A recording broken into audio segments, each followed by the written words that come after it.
Welcome to another episode of Curious Success. This is now episode 7 that we're into. Another special episode of Curious Success. Yes. Yes, sir. Yes, sir. Jay-Z voice. So we're here in the studio this afternoon. We're about to get it started. How y'all doing today? Not bad, not Doing bad. all right, doing good. Okay. A little bit hot. It's crispy outside, but we're in here in the AC having a good time. Yeah, you came in here sweating a little bit. You got sweating bullets there a little bit. Hey, let's not get the listeners. Hey, hey, guys, I'm all right now. Ladies, he came in here glistening. Keep saying that. Keep saying that. Glistening. Woo, keep saying that. Keep saying that. Yeah, so let's get right into it. Let's do our shop talk. Simba, what's up, man? What's going on with you? Hey, I've been living in the back cave these last couple of weeks. Work's been killing me. I think I was telling you that they got me working 2 jobs, basically. That corp life. So I've been, just back cave life. No one's been seeing me. I've been doing my Bruce Wayne Batman thing, and just work. Other than that, just been. I have a whole bunch of family up here, right? During the summertime, so my sister, my mother came in on Wednesday, so it's just catching up with them and trying to, spend as much time as I can with my family, right? Because I don't live with a lot of them, right? They're in a different country. And then lastly, my boy's wedding is next week, guys. So, I'm going to be flying out the country, and it's going to be next week Thursday. And next week Thursday is the bachelor party. And all you guys know what goes down in the bachelor party. So it's going to be a heck of a time, and the wedding's on Saturday, so. Will you get married too? All It may happen. Yep. Look, you never know. But that's not my intention, though. But Okay. we'll see what happens down there. So, just all in all, just trying to, do what I need to do in wedding and all those different things next week, guys. Nice. Rasheem, Dave, who you going to swing into next? So I know you're trying to lose some weight for that wedding. Like, how's that going? Yeah. Came in here glistening. Right. You go to Oregon, Hey huh? guys, so I started, CrossFit. I did my, I'm not going too hard, doing a lot of endurance classes and stuff like that. I missed my class today. They don't let you in if you, I do the initial training class. Why'd you miss that class today? What was you doing?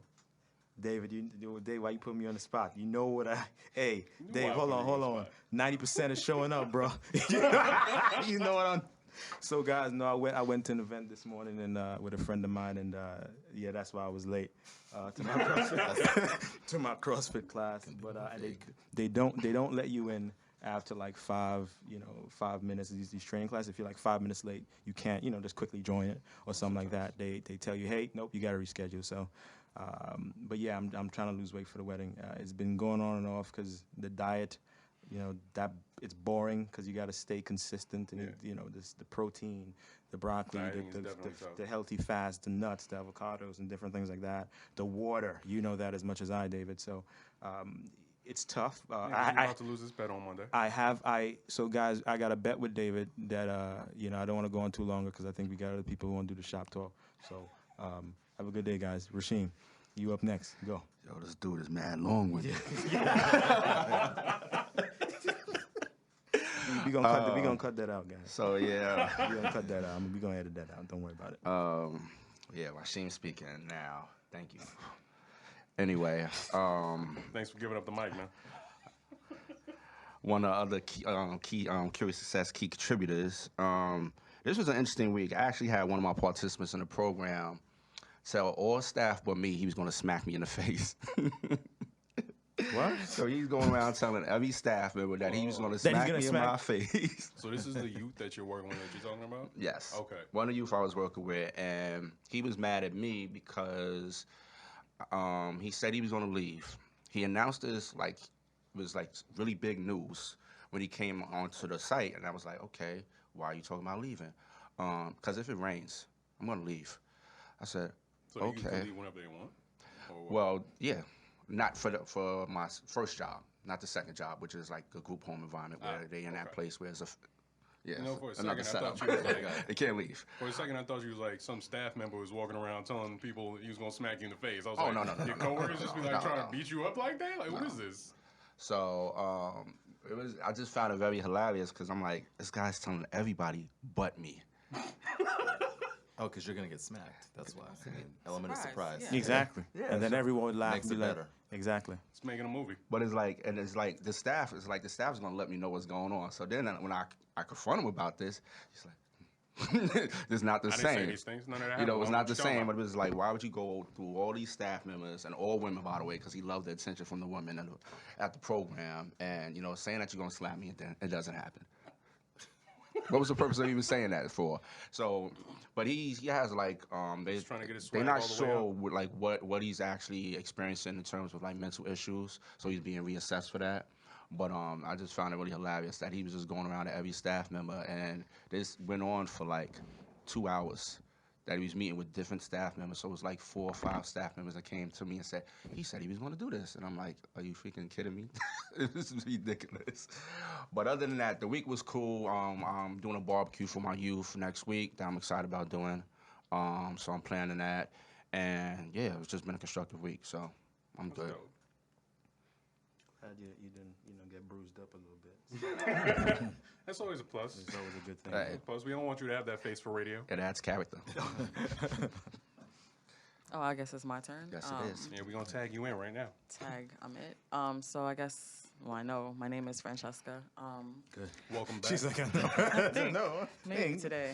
I mean, nothing much is going on. It's my first summer off in 9 years of teaching, so I'm just enjoying it. Lots of biking, doing my Tour de France, tanning, you know, things that people hate teachers So cheesy. for. Exactly. I'm not cheesy. It's Totally Fran. Tour de France. So currently what I'm doing is just avoiding all back to school commercials and aisles like Target, Kmart, Walmart. Like, I don't even like pictures on Facebook of kids down south going back to school. Like, it's cute, but like, I really don't want to see it. So that's just my life, just avoiding reality for a Nothing couple says more I weeks. love my job.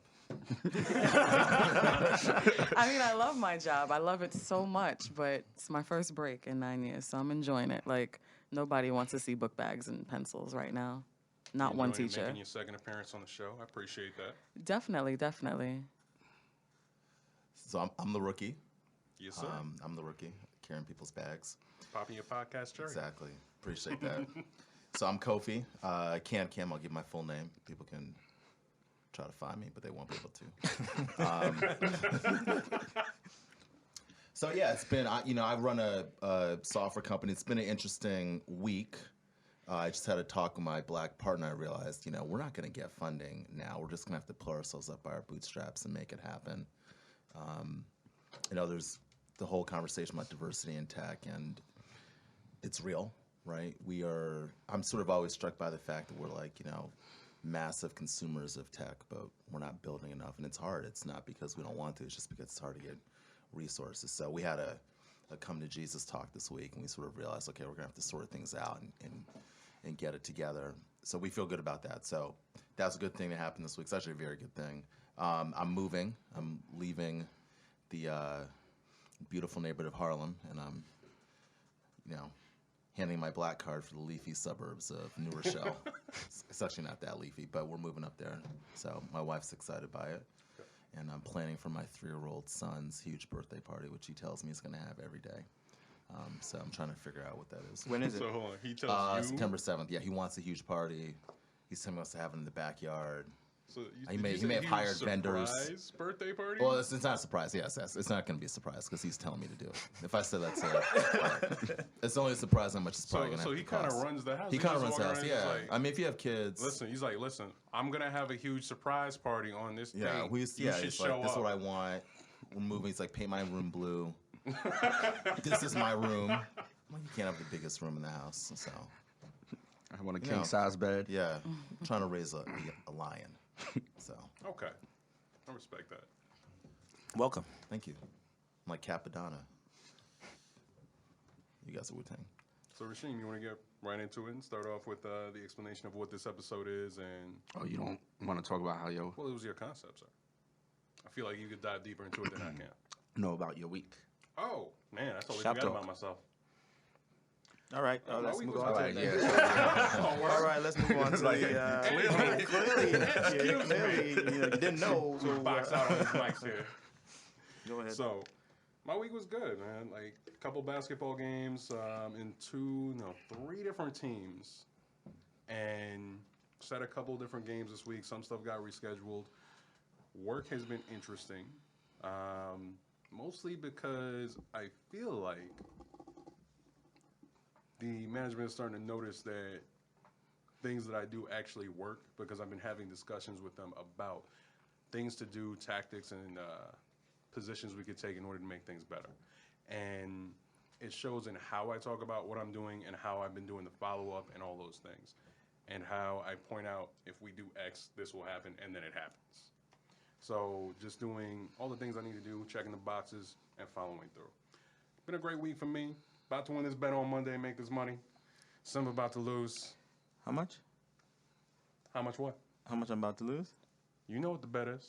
Okay. You know how much money you owe me. Okay, so the bet ends Monday, guys. Told him we're gonna bet $150 that he loses 20 pounds in 2 months. Only 2? That's on record now. 20 pounds, and the bet ends this Monday. Was that the 15th? Yes, sir. He's excited and he's happy, but you know, 'Cause I've been putting in work. It ain't over until it's over. So I'll let you guys know the next podcast who won. If you don't see me in this podcast, About to go down. if you don't hear me in this podcast, next podcast, then you know what happened. After this, we getting burgers. Y'all are getting burgers. So we'll Got see. this water right here. We'll see, guys. We'll see. Go hit up that protein shake. We'll see, guys. I'm gonna go jump some rope. I'm good. All right. You want to do some jumping jacks now? Hey. All right. So let's get into the concept of this podcast and the questions that we have for today's discussion. All right. So we all bleed the same is the title of this podcast today. It's focusing kind of like on what our current racial climate has been. I'm sure there's been a lot of people that have been talking about just what has been going on and with today's society in terms of racism and all of that. And I feel like we should bring this to our platform and actually share our perspectives on this. No one's claiming to be an expert regarding this, but it's just more along the lines of having a discussion about some questions that I know I would like to hear more about in terms of just people's perspectives and point of views. And another thing that kind of like brought this to mind is that I did an anti-racism training. It's like maybe I think it was in March or April. And it was really interesting because this training I shared with both Caucasians and African Americans or blacks, Hispanics and all that, Asians. And so it was pretty much all of us gathered for this particular training, and a lot of questions came to mind. You know, and I would really, one thing I took back with me was like some of these discussions that I'm having with this room of complete strangers, I really never had with family or friends. And I felt like, you know, that needed to change. I don't know why that was the case. I feel like I've never really talked to any of my elders about something like that. Yeah, and I feel it was like that's a difficult conversation to have on multiple levels because when you look at the previous generation going back, just quick side note, it's hard to have those conversations because they have this established mindset of it is the way it is because that's the way it's always been. Mm-hmm. So it's always tough to have those Or conversations. that we had it harder. Yeah. They had it harder. Yeah, So, exactly. Back in my day. Right. Trademark. That's like the thing they always say to us, but it's like, you know what? We go through our strife too. Yeah. You know, we go through our challenges as well. So, but I don't know. I'm getting older, so it is what it is. But pretty much that's the concept behind it. Was just like having a board of discussion about that, and I feel like these are some good questions that just kind of bring us to a starting point about the topic. We're definitely thinking about doing a part 2 to this, and I'm thinking for that particular episode, I want to invite some of my Caucasian colleagues and friends and so forth into the mix, and we can start talking about the white privilege and all that good stuff. We're having more of a discussion that's building on that as well. Yeah, it's so, a very tan room right now. so you know, this is the chocolate factory. A lot of melanin in it. I'm loving it. So, let's jump right into our first question. And the first question is, what is the state of racism in America at this time? So anybody can jump in and start off. I think it's been pretty clear based on 2 different things. The presidential race, but also if you're looking for it, you'll see it. If you look at the presidential race right now with Clinton and Trump, you'll see a lot of the people who have come out of the woodwork who are kind of just out of the closet racists who are very, very nope, it's supposed to be this way. These two types of people can't mix, and that's what it is. And then there's also the subversive, non-transparent racism in things like the glass ceiling of corporate America, as well as what you were talking about before, the tech component, where there's not a lot of minorities in technology. That's something I'm actually dealing with right now because I'm trying to break into that field myself, and there's just so few of our faces in that field, by the numbers, just straight up. So there's a lot of barriers that are not seen, and then there's also the barriers that are seen. They're very clear and transparent. No, you can't come in here. That kind of thing. Yeah, I mean, it's interesting. I think that, not to harp on Trump too much, but Trump, a lot of his support, I mean, Trump's support, a lot of it to me is a direct result of Obama being president, right? And I think that, you know, I might be a little bit more hopeful. I mean, I have to be. I run a company. I'm obviously an optimistic person to a certain extent. But I think that, you know, there are people that are holding on to, you know, the America of yesteryear, and I feel like those are a lot of his supporters, right? I think a lot of people, you know, the whole "Make America Great Again" or "Take Our Country Back." It's the same theme. Yeah, that it's the whole same concept thing, is like funny to me. what it used to be before we had, you know, things were complicated. You could sort of, you know, I could buy a house, I could do all these things, and I have to worry about somebody taking my job, et cetera. We know who somebody is they were talking about. But so you have sort of that world, and you have those supporters, but I also feel like you have people that obviously, you know, supported Obama. And, you know, I think having a kid, like I think about the fact that, like, my son, like, you know, having a black president is like the norm for him, right? And for a lot of his kids, right? I was sort of his friends. Like, I was in his school, and they were talking about President Obama, and it was, you know, Asian kids and white kids. And I thought, this is amazing that this is kind of like their new normal. So I think we're in a transition period. I think there are a lot of, you know, I'm from Ohio, we talked about, and I think there are, you know, places like that where a lot of factory jobs and kind of really sort of blue-collar jobs are leaving because of, like, the internet and global consumption and production. I think, like, that's scaring a lot of people who are trying to say, you know, how does this world get simpler where my privilege enables me to receive benefits. But I think there's also, like, a movement of people who are saying, you know, I am one of, like, younger people typically, not everyone, right, but who are saying, you know, I enjoy white privilege. When I think about it, I'm open to discussing it even, right, which is different than a previous generation. But people that are trying to, I won't say see the world in a race new blind way, but are colorblind way, but are thank you, that are at least aware of that, and I think are getting more comfortable with seeing different faces in different places that are not just sports and entertainment. So yeah, I think the other thing with that, speaking to that colorblindness, is that they haven't been forced to be made aware because white has become the default existence or the default. This is how things are. So speaking to what you were talking about before, going backwards and trying to make America great again, there's this concept of this 1950s America where everything was great, where, all right, you work your little job in high school, you can afford to buy your own house, move out of your parents' house, and you're set. And you continue to work this factory job. And then once you lose that factory job, if you do, you're looking for this scapegoat in which to blame things on this economic climate. And that's what's happening with Trump and some of these other candidates. you blame on the other people. Yeah, they're The blaming other these people too, exactly that you think these, took what was yours. There was this other thought that I had when you were saying that. There was this meme online that I found hilarious. There's this thing called Schrodinger's cat. I don't know if you guys have ever heard of it. Schrodinger's cat is this idea that there's a cat in a box. You pump in poison gas, supposedly killing the cat. But until you are aware that the cat is dead, the cat is neither dead nor alive. It's in this in-between state. That being said, the meme showed Schrodinger's immigrant, the person who's simultaneously stealing your job, but too lazy to work. So they're making the country worse. So it's like, which one is it? Which one of these things are you afraid of? And which I can't be both. Either I'm doing this or this. And the fear is just so ridiculous that you're creating these ideas and concepts that just can't possibly exist at the same time. They can't coexist. It's completely ridiculous. To go back to Kofi's point about how his son has grown up in a world where his reality is a black president, I feel like in many ways, the state of racism hasn't changed much since the civil rights era. I feel like perhaps having Obama as president for the last 8 years has made it more like a cotton candy, sweet kind of world. Like we're all worried about being politically correct. However, I think the state of racism hasn't changed. I feel like there has always been overt and covert racism. I feel that having Obama as like the figurehead of our nation has tricked us into believing like we're better and we're better than what we used to be, but in fact we haven't. So it's a because false sense of security? Like we haven't really addressed It's it. an We illusion, haven't combated absolutely. it. Like we are struggling with it.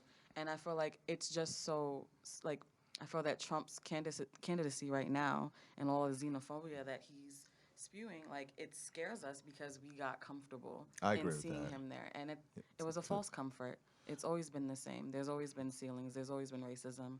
And there will always be until we have those difficult conversations that Rasheem mentioned because we're not willing to. Like we'll fight against Trump like with tooth and nail, but are we really talking to each other? Like, no, we're just all out there posting statuses and trying to make these, big shows. But like, are we really having those difficult conversations? The answer is probably no, which means that racism and the state of racism will remain the same in the United States until we do. Yeah, it's a global thing. I agree. I think that people have gotten. Obama's more of a symbol, but the fact he made it to a certain extent, the fact he became president, we obviously, I'm sure most people here felt like it was an amazing, Yeah, it was a moment. emotionally Yeah, correct, yeah. enriching thing. But it definitely, I think, made people, to your point, feel relieved and not be sort of on their game in terms of trying to address race. And we've gone so far. I think allies, quote unquote, to people of color have said, well, you got Obama as president, like, Right. you're good. Stop complaining. So I think that's right. I think that's right.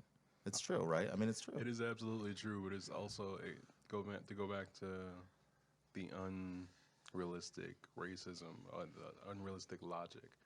It's like, all right, one person doesn't solve everything. Right. So it's crazy where you have Obama as president, racism is over. But then what about all these police shootings? What about this? Right. What about all these other factors? And the same people who are making those arguments are so unwilling to analyze and look at all these small microcosms of this issue. Right. I love the fact Trump is a Republican candidate. I know, I do, because I feel like I get it it. highlights. It's funny, and it brings out everything. Yeah, to it the like surface. makes people realize, oh, there's actually these are real issues. Like, I don't love the fact that obviously all these people of color have gotten shot, or the cops for that matter, right? But I feel like it's made people say, wow, this is people that sort of could just put blinders on or kind of in their own world and aren't overtly racist and think, well, I'm not experiencing anything, so everything must be good. I think it's like, I hope, and I haven't had this conversation either with, other people. I think it's a shock to the system. Like, wow, there's someone who's making this many denigrating comments towards all these different communities, and he's 40% of the people in the country are supporting him aggressively. I think that's amazing. I think it's an amazing wake-up call for a lot of people. And I think, to me, that's always a scary thing. Not necessarily when someone like Trump, or anyone for that matter, that they're spewing this kind of negative, kind of hateful, sentiment, but like the people who support them, that's really terrifying and scary to me. But I think you guys touch on a lot of it, right? So I 100% agree with Franchesca. Like, never went anywhere. I think, and I was watching an interview, or not to go off on a tangent, but I think Will Smith, he's promoting his movie Suicide Squad, and he had a comment where he said, "Hey, it never went anywhere. It's just being filmed." Like, a lot of people, like, so everyone's now aware. Oh my God, but all these things were happening before.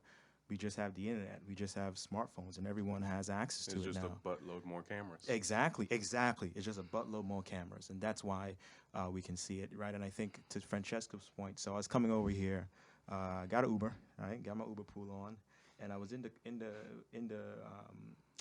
car with an Asian guy. And we had a conversation. I was like, "Hey, where are you going?" I'm like, "Oh, I'm going to do a podcast with my friends, and you have guests, and what it's about, and we're talking about it, right?" And Did you get them to like the page? No, I'm sorry. That's the most important part. Yeah, I'm sorry. No, that was me rushing to CrossFit at the time, and and it didn't happen. I apologize, guys. But We talked about some of the things that we're talking about here, and he was like, to Francesca's point, we're not willing to have a conversation. And even when we have that conversation, no, there's no compromise, right? So people are going in, and everyone's staying on this side of the fence, and oh, I'm not budging. And then when it's over, you come out with nothing, no solutions or no proper way to fix things. So I think you guys pretty much covered it, at least for this question, right? I 100% agree with all you guys. Can I add one thing that's really interesting is I'm just getting tapped into. I'm realizing other communities are having this conversation too about sort of the majority kind of white culture. Do you know? Like I was talking to a friend of mine, a very good friend of mine, who's from Birmingham, Alabama, and he's a lawyer, and he was in South Korea, and he thought he would go there, and they wouldn't receive him well, right? And he went there, and they were asking him all these questions, like what's it like being, black in America, et cetera.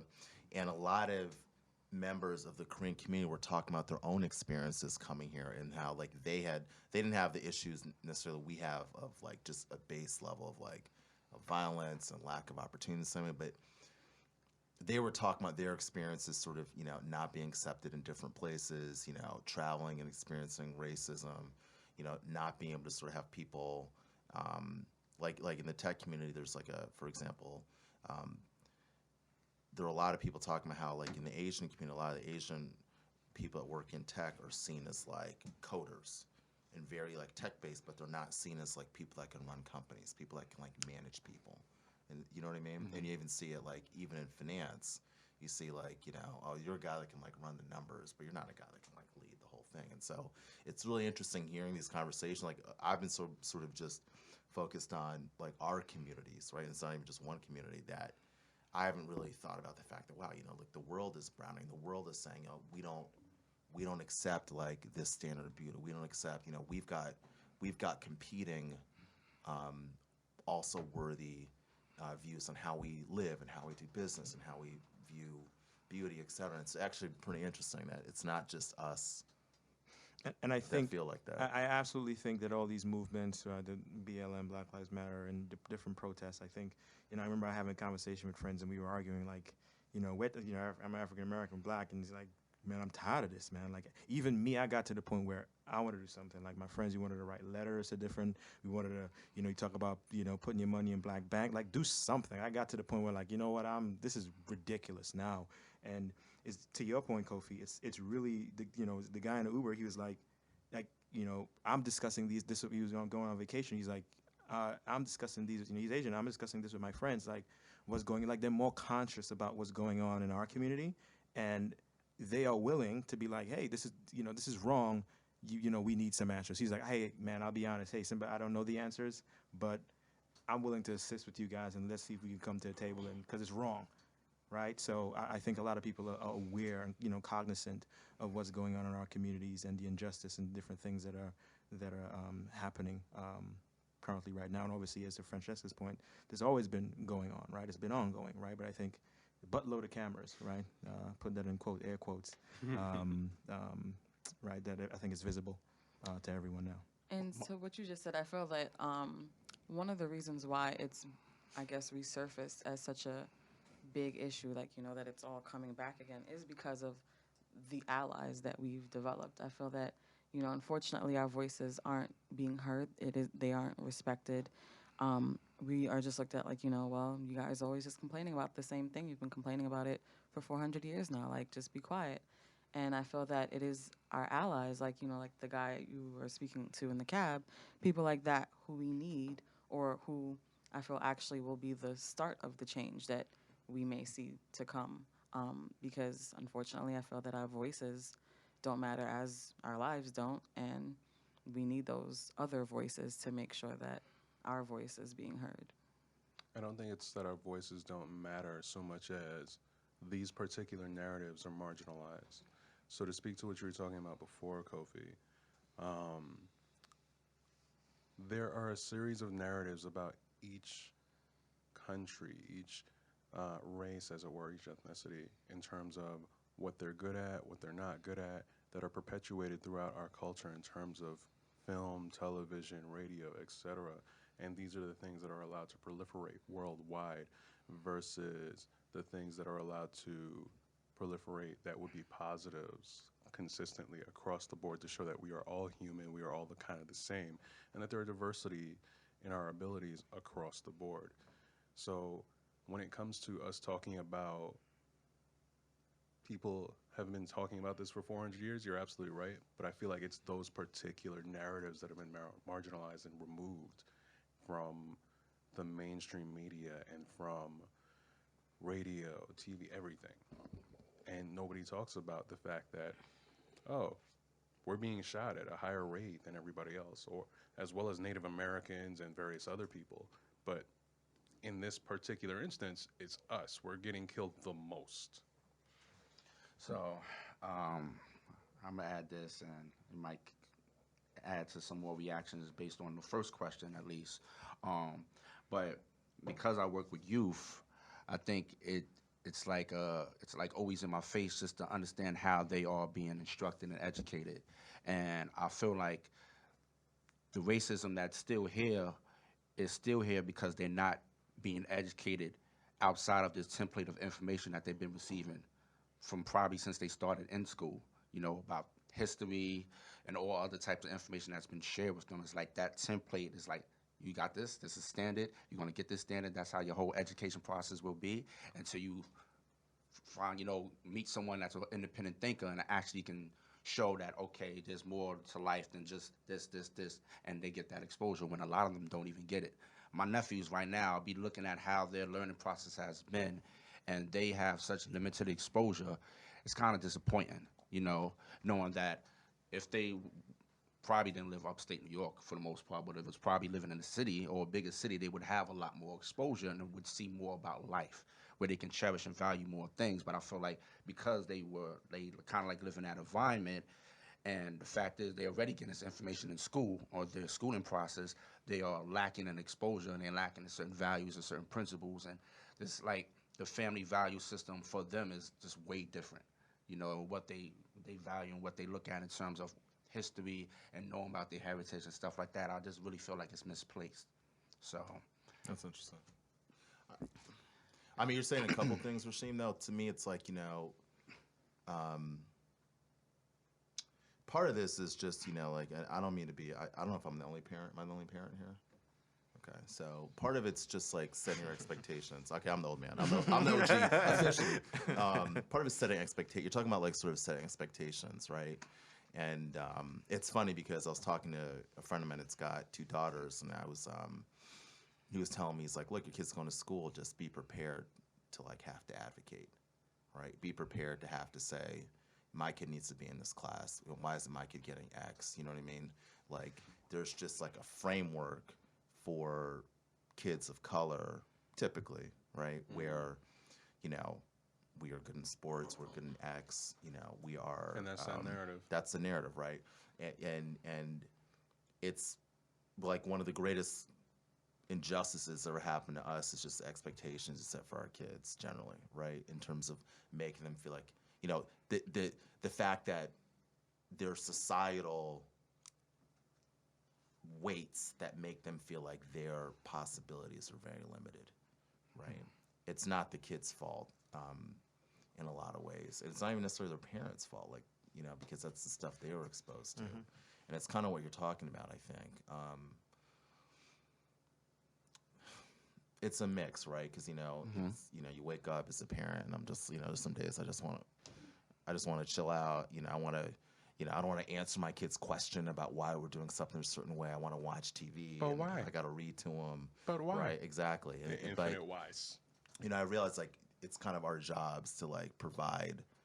Like, I have to provide with this mom, with my wife, like, a narrative of our expectations to success mm-hmm. and all these things, which is, like, literally being worked against every single day the minute he steps out of our house. You know what I mean? And that's, like, that's tiring. Mm-hmm. That's, like, burdensome. And I think that's partially what you're saying. Yeah, it's along those lines. I feel like in terms of not embracing history, like, well, the school's not going to, you get history Black history, okay, we don't care about your history except for 1 month a year. You got that month, okay, shut up. It's 28 days. We're moving on to next month. No, definitely. Right? Like, I feel like communication has to be made a constant, and that just comes about just talk about as much as possible. So when they're asking a million whys, it's Right. like you got to be ready to provide those answers, Right.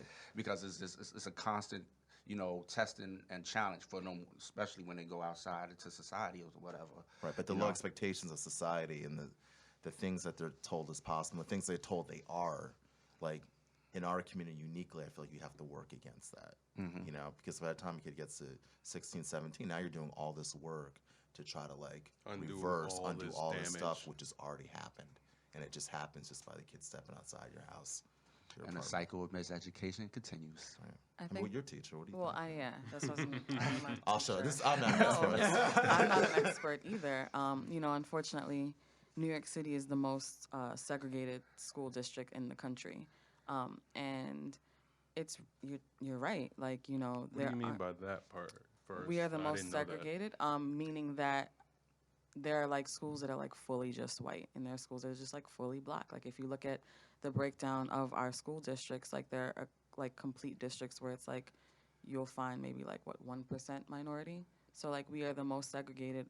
You think that New York City is a melting pot, but we're not. Like we have school buildings where like you have two separate entrances. Like so you have like like the community school, and then you have like the other school. Where like certain people get into more than other people. So yeah.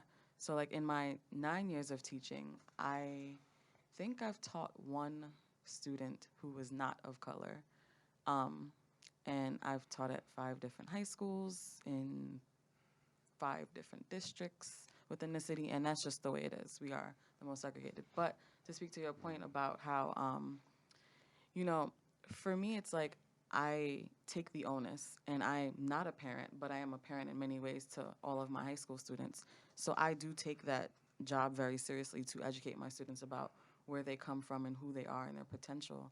But unfortunately, just the way that things are, people aren't comfortable speaking to those truths. I'm actually a part of a program where we're like recruiting more men of color into the classroom, and our whole entire goal is to have our men of color, not be afraid to address the issues within society that like within the classroom, and although as parent it is your job to educate your children and to teach them about who they are and where they come from. I mean, it is also, I feel like it should be the school's job, but the way it's set up, like at this point we have like 0.6% men, 0.6% of teachers are men of color, and a lot of the other teachers, like people are afraid to speak to it, and they're just not going to. No one's comfortable, and that's sad, and like you were saying, Rasheem, it's sad that they spend most of their time in this like I guess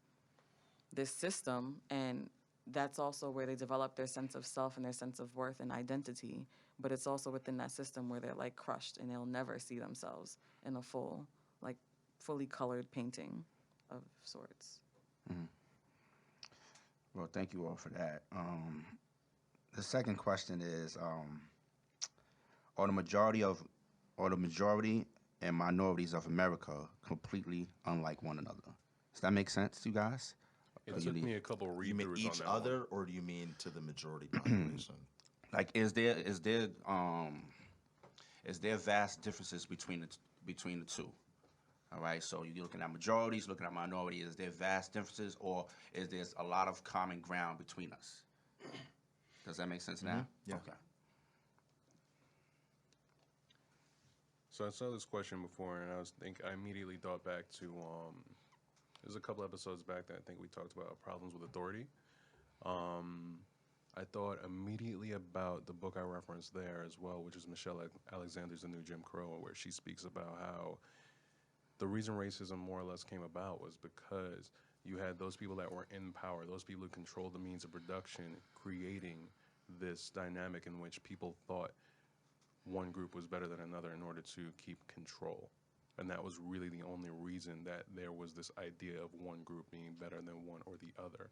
There was no real difference. It's just, all right, there's a guy up here going, hey, watch out for that guy. He's going to take your cookie. And the reality is there is no difference. It's just a way to set things up so that these two groups below this person who owns the means of control can keep control of these people and keep them at odds with each other so that they're distracted long enough so that person can continue doing what they're doing, continue to keep control and keep in power, as well as keep their power and prevent people from organizing, getting together, and realizing that this majority has so much more power than that person above them. That single person or single persons, like one or two. I think your question's complicated. I think it's a yes and no. So I think yes, we're the same in that I feel like people want the same things, right? They want to be productive in their lives. They want to be comfortable financially. They want to take care of their parents. They want to find love. Some of us, sometimes, right? They want to like raise their kids. They want to have a good productive life. They want to be valued, right? But I think we're different in the sense that kind of what we were talking about before in terms of like the way that a society interacts with us shapes, in my opinion, I'm not a social scientist, but it shapes the way that we view things, right? Whether it's authority, whether sometimes it's money, whether it's, trying to figure out kind of what I'm supposed to be good at versus versus what I think I'm good at. And I think if you take kids, I'm sure my son at 3 and his best friend, one of his best friends is, it's a white kid. They're very good friends. We hang out with the couple, whatever. At 3, I think they're very, very similar stuff. They want to hang out. They want to play all day. They don't want to sleep. They want to eat candy, right? We always think, my wife and I always talk, okay, like, when are things going to change? Like, when is he going to go from being like a cute little black kid to being kind of like maybe somewhat dangerous seen by some people? And like, when he's like 17 or 18, before that really, but definitely by the time he's 17 or 18, he will probably have a different perspective on a lot of things based on how he's been treated by the communities that he operates within, and his response, etc. He's gonna see things differently. If he's like a lot of us, he won't necessarily trust authority as much. He may not be as comfortable with, law enforcement. I mean, I'm just picking things. He may feel like, I'm not supposed to be good at math. All these things, I got picked first to be, the athlete playing kickball. I mean, there are going to be all these things that kind of impact where he is at that age. But I feel like at the end of the day, I feel like innately kind of coming out, we all want similar things. Like I was talking to a friend of mine, it's like, yeah, our parents are getting older. We're trying to make decisions. I'm like, okay, like the issues we're dealing with, like who's going to take care of an older parent, like how's that going to happen? Like, we're all dealing with similar things, but we just have like a different perspective based on how society treats us. That's my take, very. So to a degree, what you're talking about is kind of a self-fulfilling prophecy. The expectations kind of trap us in a track in which the response is dictated already because you're in a position where the expectation is there. I expect you to become this, therefore you become this. For a lot of people, sometimes, I mean, I'm a first-generation American. My parents are very clear, like, you're going to be about your books. People are going to say stuff about you. We don't care. You're from a family of X, right? When you come from a country like Ghana where, everyone who is unsuccessful looks like you, and everyone who's successful looks like you. So you choose. It's really That's a choice. huge thing, yeah. That's a big deal. That's a really huge deal. You know what I mean? I had, see their Ghanaian friends and, such and such, I happen to be a doctor, such and such was a nurse, such and such was worked in technology. Like, it wasn't, like, I had that, and my parents had that expectation. Like, we don't care what happens outside this house. In this house, this is what's going to go on. I know, like, we were talking before this started, coming from, I know a lot of us were first-generation Americans, like, we had that a lot. So I don't think it's necessarily self-fulfilling, but I think it takes a lot of effort, and I think it takes a lot of time, and getting a kid at that critical sort of point when a kid's has a deep impression, is impressionable rather. I think that's really important. You have to believe that you're able to do things. You have to be able to see these representations of a sort of self that can achieve these things. And you have to be positioned. You absolutely You have to be positioned. You have to have things. advocates. My parents were going in to school saying, my son's going to be in this class. Well, he's not showing. We don't care. Like, you can either put him in this class or you're going to see me every single day. My mom did the same thing. I ended up with going to predominantly white schools, all in Manhattan. So when you were speaking about that, I was like, oh yeah, my mom was there every day. And they're like, Like, let's why is we my don't son want not to see in this class? little short Ghanaian or short Jamaican woman ever. Just put him in the class. Yes. You know what I mean? Exactly. So Simba, Franchesca. Targeting that because look like, like is that? this for Simba Jamaican or or? and I'm talking. Oh, I'm hitting okay. it back. I'm pushing that. Oh, No, what? nothing about Jamaican or Trinidadian. My wife told me don't talk Like- too much. So I'm gonna shut up right now. Fade to black. The question is, are we more similar than we are on a, like, not? I think that we're human, and at the end of the day, we all, like you guys have all said, is like we all have the same human desires. I feel like over time, like it's just, I honestly feel like it's just here that we feel like we're so different. Like a lot of my time abroad, I feel like I'm just like everyone else. Like there's no difference. Like I'm walking around, like, you know, Where are you? Like what places? Like, Like, are they I just- so black I- countries? Are they white? Are they I mean, European countries? It was so for instance, I went to Paris like earlier this summer, you know, and you know, when I go places, I usually try to check out like my culture, you know, like I want to go to the reggae clubs, I want to go to like the, you know, like the places like Little Africa or whatever, and it's like even when I'm just like in places where like I'm not the majority, like I just felt a lot more comfortable. Like my friend and I, like I went with my friend Amy, and she's Puerto Rican, you know, and we were out there like, you know, on Champs-Élysées, and we were like in all these high-end stores. And although I live here in New York and Fifth Avenue is right there, Madison's right there, I've never ever once gone into a high-end store in this city, ever, never once. And I was over there, and we went in and out of them. Actually. Like, You've never gone in Fifth Ave? Wow. never Why? gone into any of those stores, because like, I don't mean money, first of all. well, right, yeah, it's the money, but no, it's also just the comfort. I didn't feel. I don't feel welcomed over here in these stores, but like over there, like we literally went in and out of like all of those stores, like all the high-end stores, and like not one person. They were actually trying to help us. It wasn't like, "Can I help you?" But get out my store. It was like, "No, really, like, can I help you?" Man, I don't And- feel welcome in low-end stores. But I mean, I feel like that just speaks to like, you know, like the difference, you know, like I feel like over there where I felt more alike than I was not alike. Did you feel more American? I have a friend that traveled, and he was like, I was seen as more of an American than I was seen as like a black person. Do you know what I mean? Yeah, know yeah, exactly. definitely. Yeah, definitely. I think, but for me, like that's, you know, that's a whole nother like podcast. Like I don't identify as American, but you know, like I guess I was more American than I was just a black person or a person of color. And I guess if anything, they would be like looking down upon me because I'm American, not because I was black. You know, in all other ways, I was I was like them. You want to chime in, Simba? Not really. No. I think you know, sometimes when you know I'm hearing all of you speak. I'm not sure there's anything else that I can add. I think you guys pretty much covered it. I think Kofi, you mentioned at the top of it, which is 50-50, right? Is the constructs, right?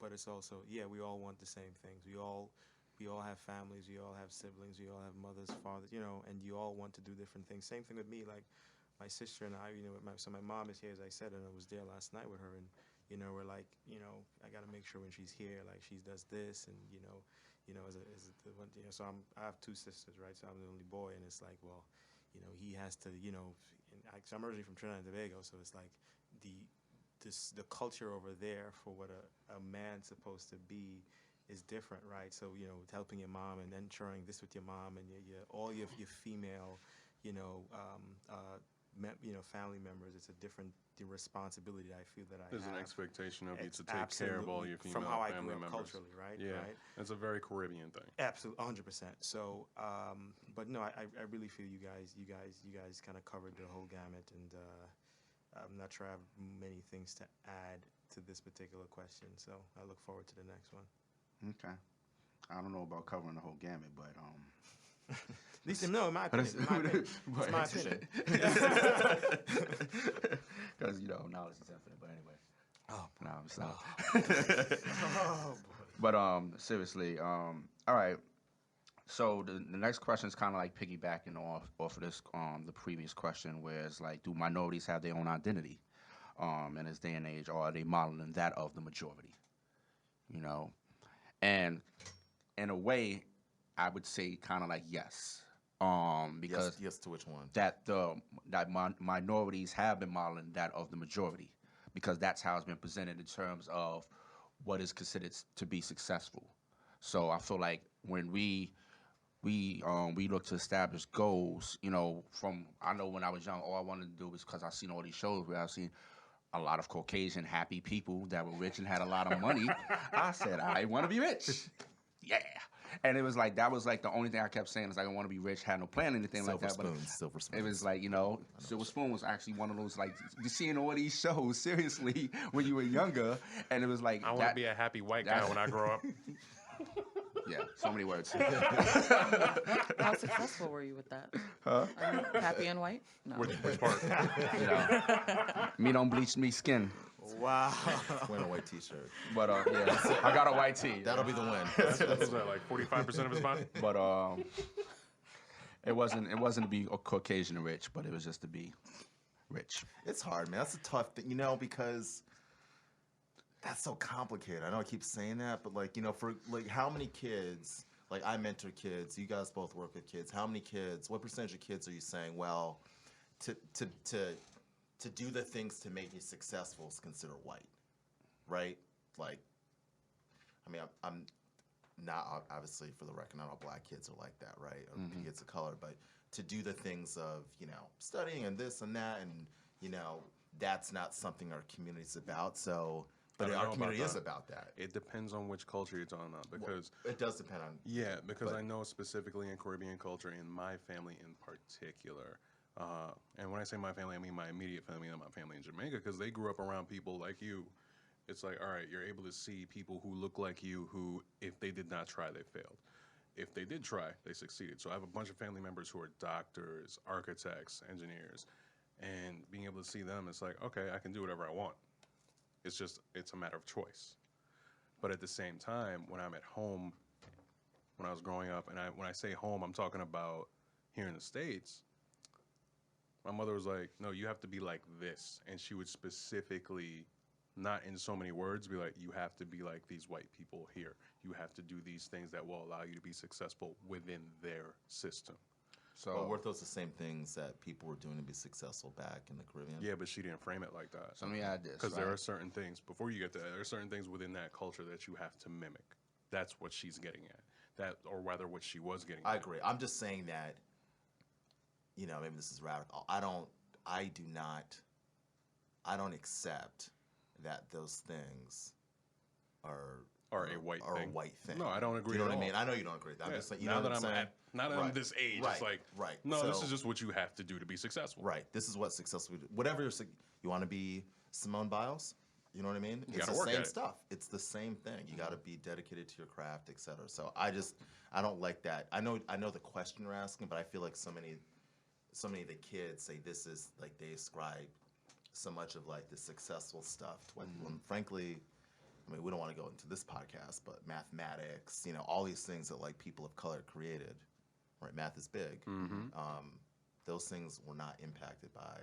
Those things were not created or done by, people that were not people of color. So I'll leave it there. Dive into the whole history lesson about Kemet and all that. How I was looking at it wasn't like just to provide some more clarification on my perspective on it, was that it wasn't like, okay, looking at it as one being Caucasian. It was focusing more on just like, I think it's also from like when I was younger, the perspective was that minorities were like low income, didn't have a lot of money, usually with someone that was brown or whatever the case, or from other backgrounds, but these were things that was kind of looked at. So it's like when you have these TV images and all this stuff, and it's showing you, okay, well, this is what success is supposed to mean, and the successful people were the majority, and it didn't even have to be that they were Caucasian, Right, I understand. And that's how the perspective was like, okay, well, then I have to come to the people as the people if I want to be successful. So I have to model that in order to be able to actually achieve something in this world, because if not, then there won't be that much of acceptance. So that's kind of like how the perspective was like, looked at in terms of that. So No, I think you're right. I mean, that you have to mimic successful people. Unfortunately, here in this country, successful people is often synonymous with people that don't look like anyone in the room. Right? 100%. So 0% Right. cacao. you're either getting that, you're lucky. Like, I consider myself very lucky. I got some of that at home. My parents saying, we have successful people in our family. You don't necessarily know all of them. Here's a blueprint. Right. We're a blueprint. You know what I mean? Yeah. Or, I had friends, like my best friend grew up in Birmingham, right, Alabama, and he didn't have that. So, yeah, he was in private schools, and he was definitely, it's funny, we laugh, his name sounds like, so, I won't say his name, but it's like, if he walked into this room and I told you his name, you'd be like, that's that guy. It's like Stephen Wentworth, Alan Cott, such and such, you know what I mean? And it's like a short black dude from Alabama. Right, so even, that's not his real name, but I'm just saying that, like, yeah, he probably had that conversation, like, hey, gonna be like that kid in this elite private school. You're gonna go to the school. You're gonna like copy and do the things that like older, white kids in the school are doing. That's how you're successful. So it's the same stuff, but it's just a framework and how it was sort of packaged to him and to me. All right. Okay, we're gonna go to the next question. Is there equal ground for all races to unite?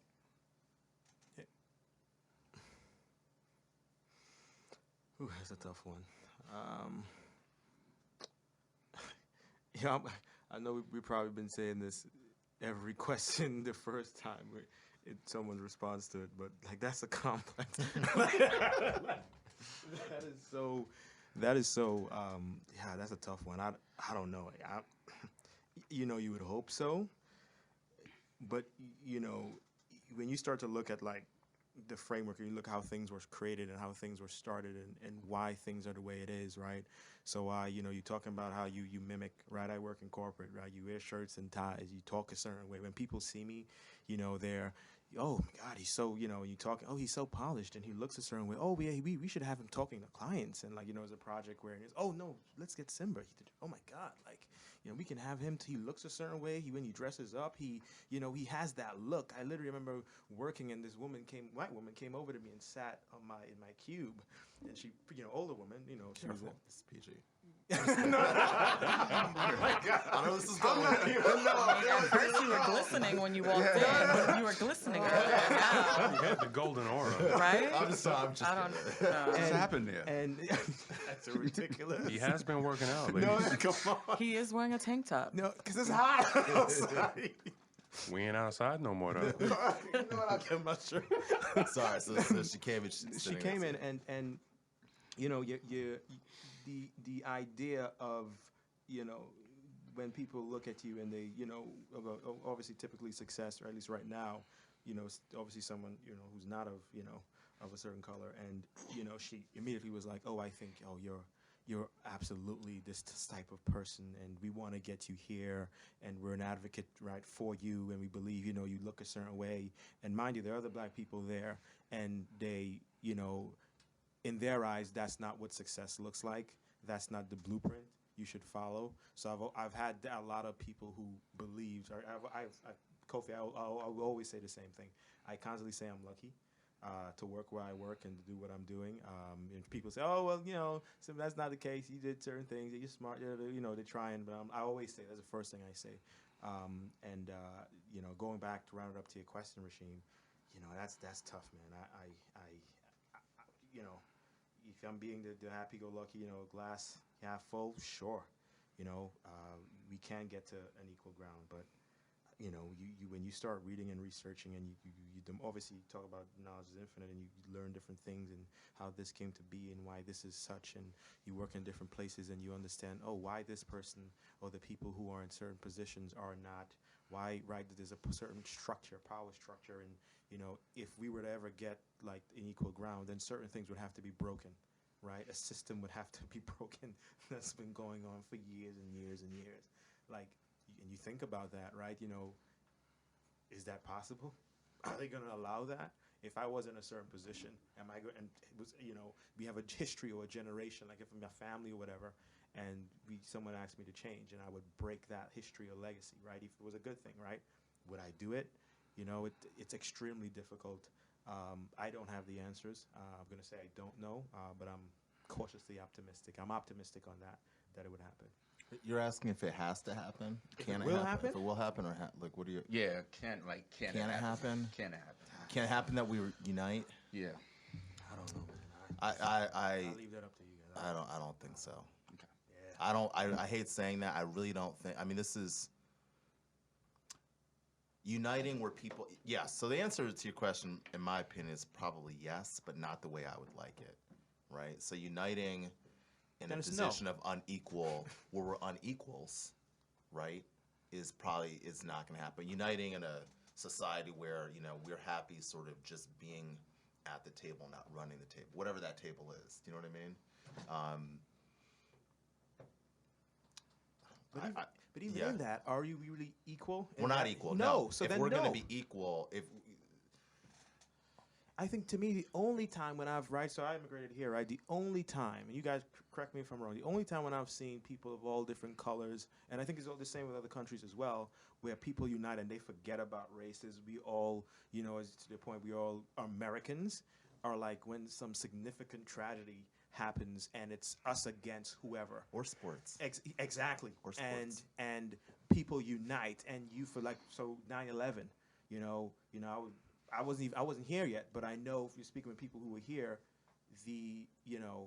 well, obviously not everyone united. I think people were saying cab drivers, who were of a certain, they still didn't had issues with them, but like people who like after 9/11, the amount of people who united, and I didn't care, you were black, white, whatever, you're an American, and we're sharing, this both happened, we experienced this loss, this horrible tragedy, Well, even then, what you making that point is that there still wasn't any unity for people of Arab descent or whatever the case coming from those countries, because they was looking at them as if they were all enemies. Well, there's like look, I think there are a lot of progressive people in different cultures who will unite, but there are a lot of people who are threatened by what that means, by the loss of like access and privilege and things that people just 100%. got, who are not going to support that.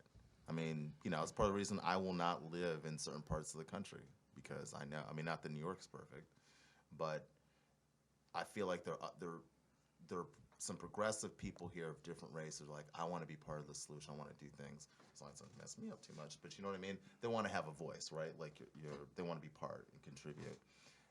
But I just think there are always going to be people. And by the way, this happens in places that are not as diverse as America, right? There are places like happens in Ghana. There are places where it's a class thing, and Brazil is a great example.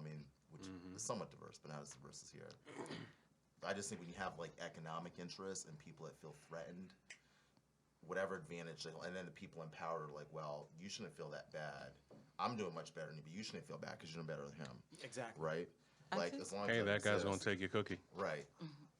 I think unity takes common experiences, like you were saying about the tragedies that we experience, and everyone's all of a sudden American. And I think that sometimes we forget how long it took for us to become so divided. So is there common ground? Is there space for us to come to a common ground? I feel like there is, yes. Is it going to happen in our lifetime or the lifetimes of our children or grandchildren? No. I feel that it took hundreds of years to get to this point where we are, where it's like boiling, and and hopefully it gets to a point where we just can't stand it anymore, and eventually we will come so integrated that we have all these common experiences so that we're not afraid of each other. I feel like all the divisiveness comes from fear, and just as long as it took for us to become this separate and this divided, it's going to take just as long, if not longer, because it's one thing to form a habit, but then there's another thing to break a habit. And I feel like we are in the stage where we have to take the time and consciously break that habit, and it's going to take hundreds of years to do so. So yes, there's room, but not for us. We won't see it. Do you ever think that we're being very short-sighted? Because what you kind of talked about was you didn't say this, but you could say we've come so far since 1865, right? And America's a very young experiment. And so assume we don't totally destroy the planet with pollution, which we Right. probably will. So maybe we'll never see it then, right? But assuming Way that to look at doesn't the long happen, term there. you know what I mean? Like if you look at like how long the society's been around, maybe if we took like a much longer view, Right. we'd actually say we'd make great progress. We're just impatient because we know it's not going to happen in our lifetime or our kids' lifetimes. But like at some point, Right. things will become. Right. We'll be at that place. Where Yeah, it's a and definite yes. I do agree with that. Like we want it now, but it's not going to happen now, you know? And I feel like we're disappointed that it won't happen now. And I feel like we lose sight of the long term. Like we all want like police brutality to stop right now, but it's not. Like it's just not. Like body cams, no body cams, like retrainings, it's not going to stop right now, you know? Will it stop in maybe like 50 years, maybe 100? Maybe. It depends on who's in power, the experiences of those who are in power, the experiences of those who are on the forces that are protecting us. It just depends. But this generation, no. It's just so I find that so hard. I agree with you. Yeah, it's just hard to accept. It's hard to accept, and it's hard. That is a hard thing to say or to accept, and then still say I have to work furiously now. It's hard to sort of Right. accept that and sort of still be like, well, I'm going to be very impatient in terms of how I work on these issues, and not just accept status quo. Do you know what I mean? Yeah, I find no. like very hard mentally to just kind To of know wrap that it's my not yeah, gonna like wrap my happen, hands on like but how do you still work work. on something super hard knowing that. You're not going to reap the rewards of the gains that you're are not going to gonna come see from it. it. And you may not But even it's like- see any difference. Right. Nope. in But it's just your- exactly So what what the am I people doing before this us for? did. Right. You know, they worked tirelessly, they died, gave their lives, and they didn't see Obama, you know, like become president. They died before all that happened. So we're going to also leave this earth before it happens, but just take, I guess, solace in knowing that we planted some seeds, maybe, hopefully. Positivity. That's a really good outlook on it. So. Are black people African Americans? What about blacks who come from the Caribbean? Just do like the over dramatic gasp right now. If I had to identify myself, I would say I'm African American by way of Jamaica, because the only difference between how I ended up being Jamaican versus someone ending up being an American black person is just a boat stop. So you identify yourself as what? African American by way of Jamaica. It just so happens that my family ended up there because there was slavery in Jamaica as well as in other places. It's just Jamaica ended up, as far as I understand it, and I have to say that I'm sorry that I don't know more about this, but there was a revolution there. Everybody rose up and just overthrew the slave masters and kicked them out. They were like, nah, we're Just not like doing the this dance hall anymore. parties, right? And they just started having dance hall Right. parties all night long. So they kicked all the slave masters out in a large-scale rebellion, and one of the big things there is out of many one people, because Jamaica is a very diverse place in terms of who is Jamaican. So if you look at the makeup of the people there are Koreans, there are Japanese people, there's all kinds of people there, and they're all Jamaican. So I'm African American, but by way of Jamaica. My family's over there. My mother ended up coming over here, and here I am. See, I'm also Jamaican, but I just feel I'm black. Like, if I feel that I can't, like, I could say I'm Jamaican American, right? Because I'm first generation American, but because I can, like, point to my mom and, like, she's Jamaican, right? But I can't point to anyone in my family who is African. I'm sure, like, obviously that's where we descended from, but I can't. Well, see, point, that's what I mean, though. It's not you know? like I'm culturally African. It's just these are where my roots are. That's just the reality of the situation. My genes probably eventually came from there. But if I had to identify culturally, it's Jamaican. But more so than that, I'm more American than anything else. If I go back home, I'm the Yankee in my family. I'm the person that when I come back, it's like, oh, the Yankee's here. So they'll crack jokes on me for my American accent and all these other things. So yeah, I'm more American than anything else culture-wise. But as for where my roots are, genetically speaking, that's African. That's just So for what it me, is. I came over here right when I was like 17, right, 16, 17. So, I'm like I still identify like I always view like when you see African American, that's like black Americans, like that's what they say they are, right? Somebody asks me like really, I'd be like I'm Trinidadian. Like I still like like if people like from other countries, you still have that connection to where you came from, and you would not like it's not like if I'm fully American. Don't get me wrong, like, right, I'm talking with an accent, right? I can whip out my Trini accent if I wanted to, but I'm talking with an accent here. Wait, you didn't whip it out already? You just said you're Trinidadian with the Trinidadian. There we go. All So, right. I okay. mean, but fully. Everybody giving me something today. Everybody messing. Yeah, even the Witness to audio Seattle. engineer This in would have the to be studio in the this would have back to have looking at you subtitles sideways. on this. Subtitles if you whipped out your. Subtitles. Sorry. Subtitles on a radio show. Sorry. First podcast with subtitles. I'm just saying. But no, I you know, and I think I've been here a while. You know, I've kind of ingratiated myself with this culture, right? You know, I'm a naturalized citizen, right? So, but I still would identify. I wouldn't say. I mean, I say African American if I'm in certain circles, just to go with the flow.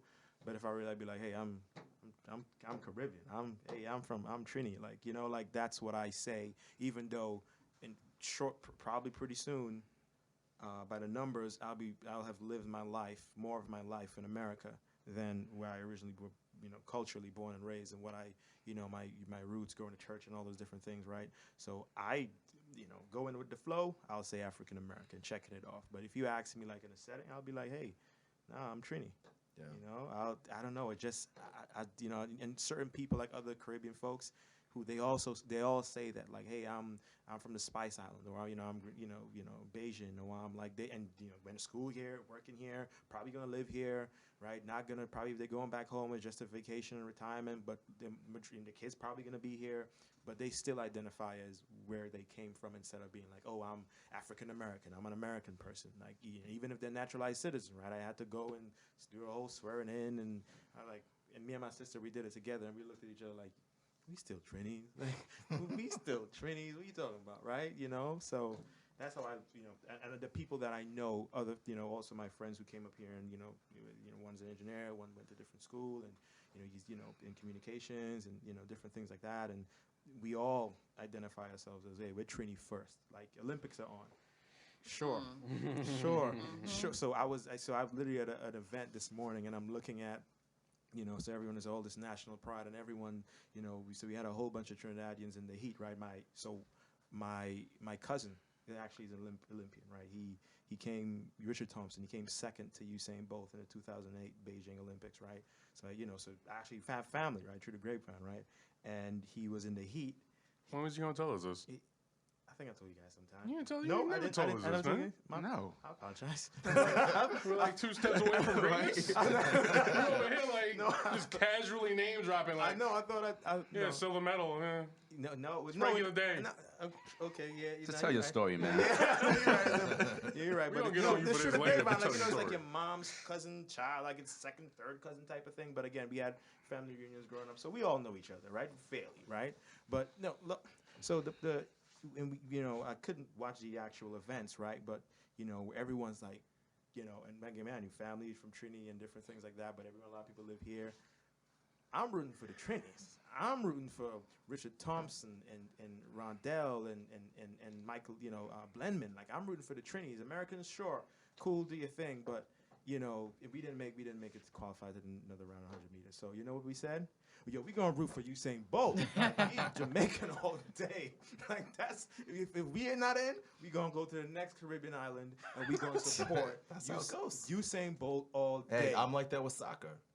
I'm Ghanaian, and I identify as African American, sort of, probably West African American, Ghanaian American, right? But my wife is from Ohio. But my son is not that they're on the bus. I love Ohio. But I'm just saying. From Ohio. My son has Are you like just a saying Ghanaian you love Ohio name. I because love your wife Ohio is probably too. gonna listen to this later? Yes. Of course. I did marry a black woman. I gotta stay married. I love black women. I'm just kidding. For the record. But my son has a Ghanaian name. But so to me, it's interesting. But I'm the same way. Like soccer. I mean, Ghana was playing the U.S. My cousin and I were the only two, like Ghanaians in this bar. Oh wow! And it got ugly because we cheered when Ghana won, and then we had to. I'm like, let's make our way out. Absolutely, 100%. Before the game's over. Yeah. And then if they don't do well, it's Cameroon and Nigeria. So it's the same thing conceptually. It's an interesting question. I mean, I feel like we're different strains of like rice, almost brown rice, white rice, jollof rice. You know what I mean? In terms of like, we're all black to me is like black want some African rice Americans now. being rice. Yeah. You know what I mean? But we all have different strains in some respects. So I found it like my wife, you know, like I thought my upbringing was very Ghanaian American, and then I found like there were some things in her culture, the way she grew up. Parents went to Howard, and she's got your like very stereotypical, like, you know, like sort of African American, educated family, whatever background, and they have similar things like high expectations, you know, taking care of your extended family, the community raising the kid. You know what I mean? Like some of those things, and obviously those things were passed down. And I can now realize like the main difference probably now is really like things we like to eat. You know what I mean? And maybe sports. Like she doesn't understand why I love soccer. I named my son after a soccer player. She doesn't get that. Who? Michael Essien. Ah, His name's Chelsea. Essien. So right. So Really good player. great player. Injuries messed him up. Yeah, I Really know. good Thank player. you. All Thank right. you, brother. Sorry. But yeah, so I think we're all black, but we have different. I love it. I think it's like it gives us different. We're not a monolithic people, but we have like enough uniting us in this country where I feel like, you know, we have there is a black experience in this country. There are enough underpinning things, positives and negatives, where we can say we're different things, but like I know you can walk in this room and like I know certain things that you've been through, that you've experienced.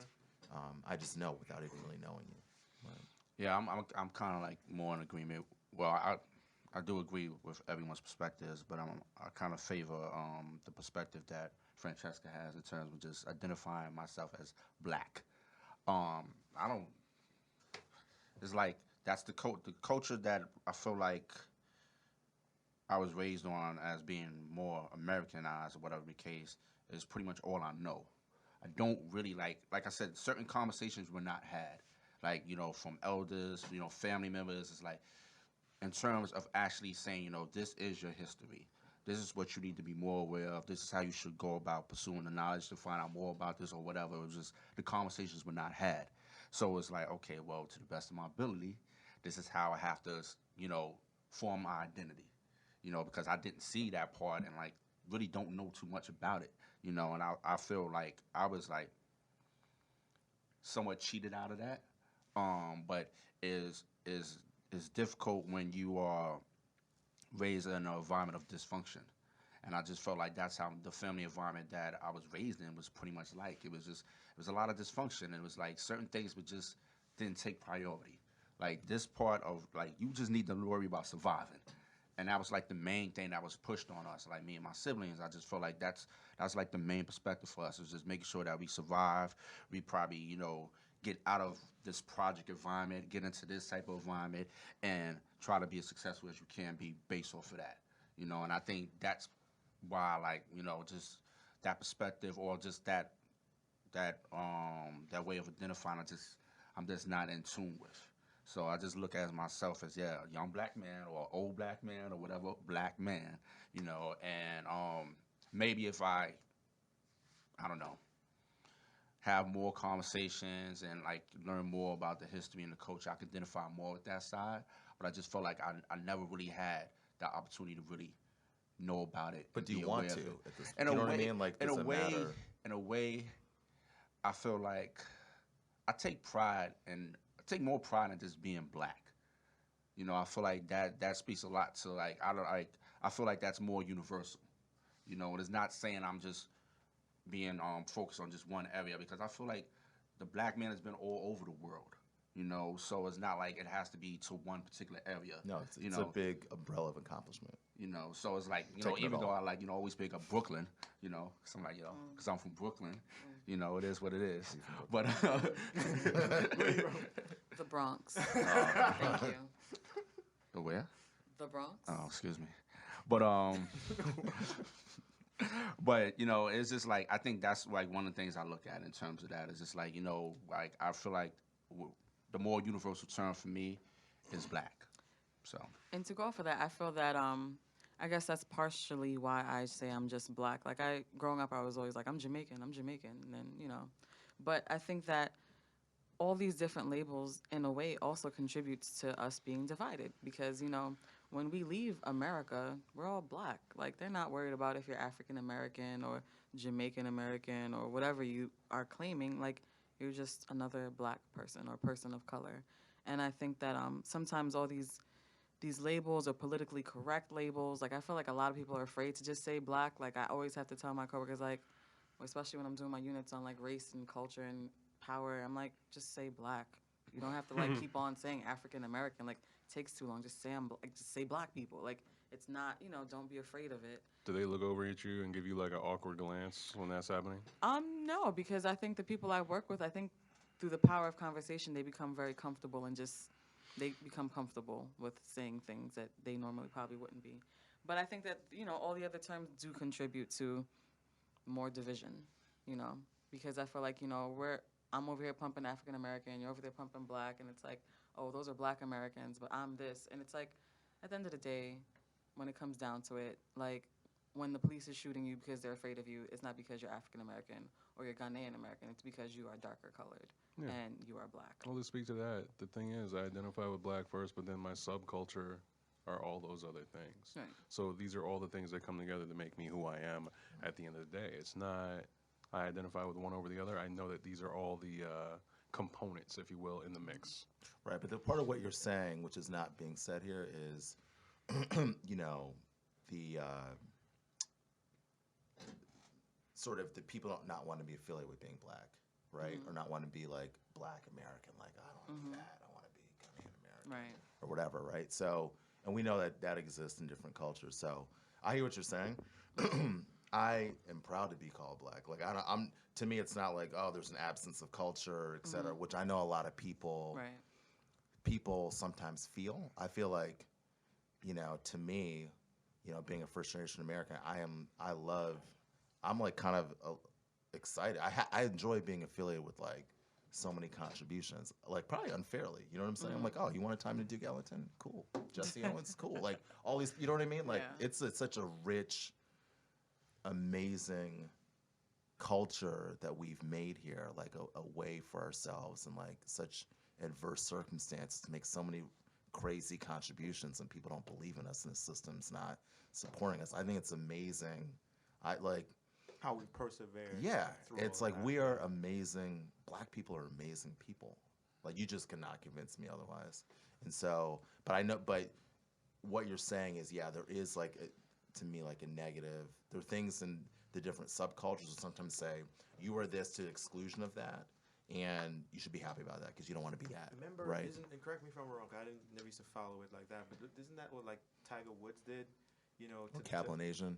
When someone asked him if he was black, and he said, "No, I'm this and I'm something else." Whatever, I can't remember. It was something else. He tried to identify with a subculture and disassociate Bow Wow himself. just did that. Yeah, he just did. I'm embarrassed I even said the word. Right, Bow I Wow. thought it, I'm not going to say that either. When you said it, so now I Chad was like, Moss. yeah, I know. Yes, I think he said his father 'Cause he's mixed. He's mixed, So he can't and he identify can't with the relate struggle. to our. I thought that was so shameful. I agree. 100%. In so many ways. After you 100%. made all this, 100%. I don't want to talk 100%. about that. I get My mad at favorite thing right now is that he thinks that he's finishing his career with the last album when we actually decided that for him years ago.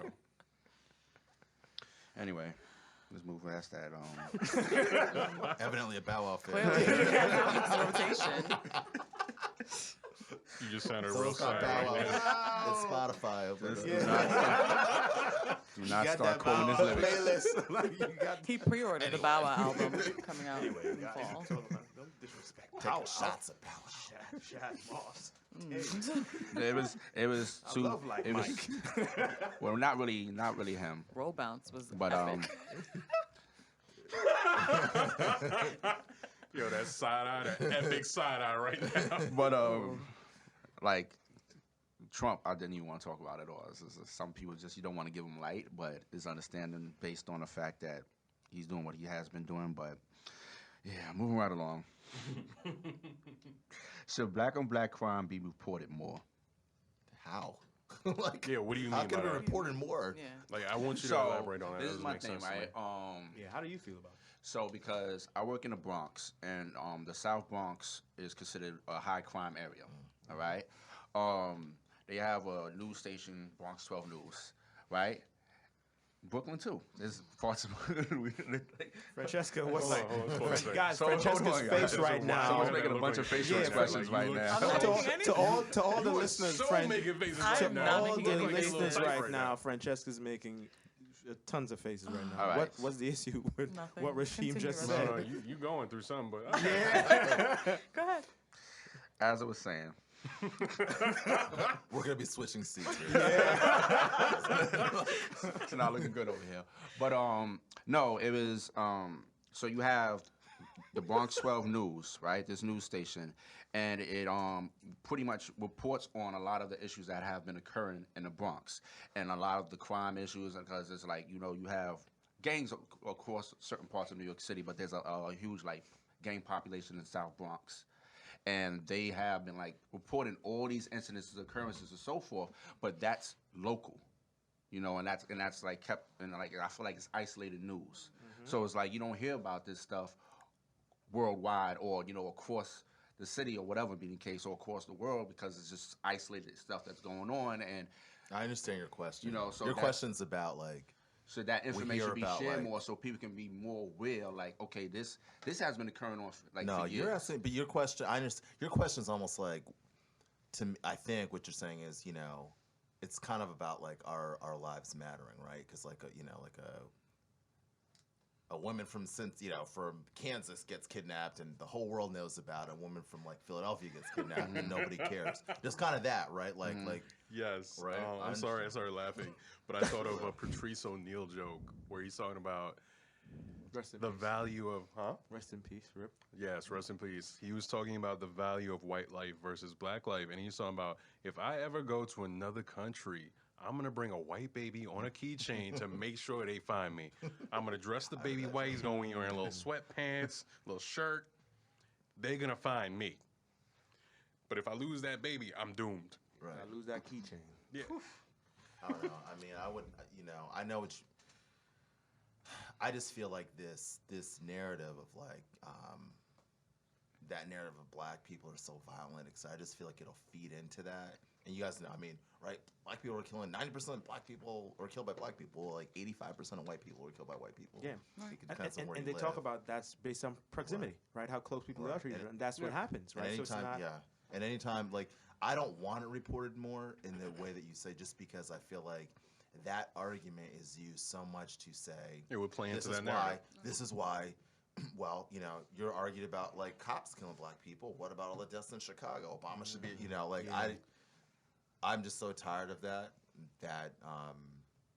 I'm so tired of sort of that narrative that I'd almost be willing to this sounds so callous, but to like not hear about more black on black crime reported as black on black crime. Like, I'd love to hear, Stacey Stevens was such and was hurt, but not like Right, like not it's just, couched or packaged as black on black. it's crime, just crime. It's just crime. Yeah. And I think that it is already highly reported. I feel that that's the narrative you hear mostly. Like, you don't hear the race of a perpetrator mentioned or, broadcasted so widely when it is a person who is not of color. I feel like black on black crime, color on color crime, like, it's already widely reported. There's no need to up it. If anything, like, we need to start recording, like, who the police are killing, not necessarily like or reporting you the know, other crimes right. by other people. Okay. All the crimes, all the meth that's happening across the Midwest that no one talks about, like, the communities that are ravaged or destroyed by that, right? So, Okay. fired up. Well, how do you guys feel about that question that I asked, which focused on are the multiple shootings of black men by police premeditated? Do we think they're premeditated? Do you think they're premeditated? Sometimes, most times I don't. No. No. I think most times I just think it's fear of unknown. It's belief in a narrative, like a mythology, the narrative. Like, you guys read about the way they described the Ferguson shooting with Mike Brown. Like, they made him sound like he was like An animal. an animal, literally like a demon. Like, they actually Yeah, made it use sounded that like a kind of supervillain. language. Yeah. I think he That said, tone, this right? kid is as strong as Hulk Hogan. Right. Like, I felt so threatened for my life. Like, Right. it was so... So people read that. Surreal. Like, I gotta get, and it's just fear. It's just right. fear. It's fear, and it's a narrative. And I can't remember the guy, the teacher who was in the cafeteria. Sorry, I can't remember his name, but his wife was in the car with him, and he. Oh right, Philando Castile. Yeah, right. and the guy. It's fair that he's doing all the right things, right? That anyone should do in that situation, and he still got shot, right? He still died. Following instructions. Right, as well following as instructions everything. as it's this the unknown, fear of the unknown, and this narrative, to use that word, that black people are this or black people are that, and that just that's a cycle, like it's a media cycle that continues to just be perpetuated, right?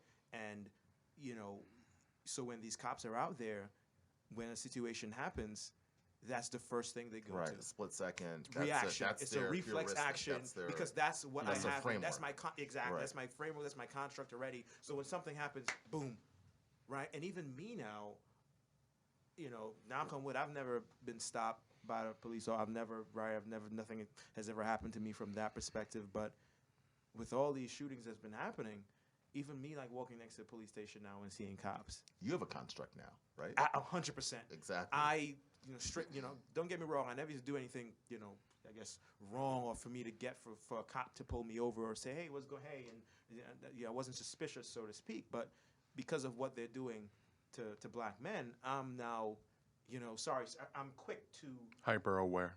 And black I'm women. hyper aware and pacify situation if anything were to happen, if any question were to be asked of me, because I based on what they're doing, I need to ensure that I'm not what you think I am based on what your contract. You need to your appear as framework. non-threatening as possible at all As soon times. as possible, right?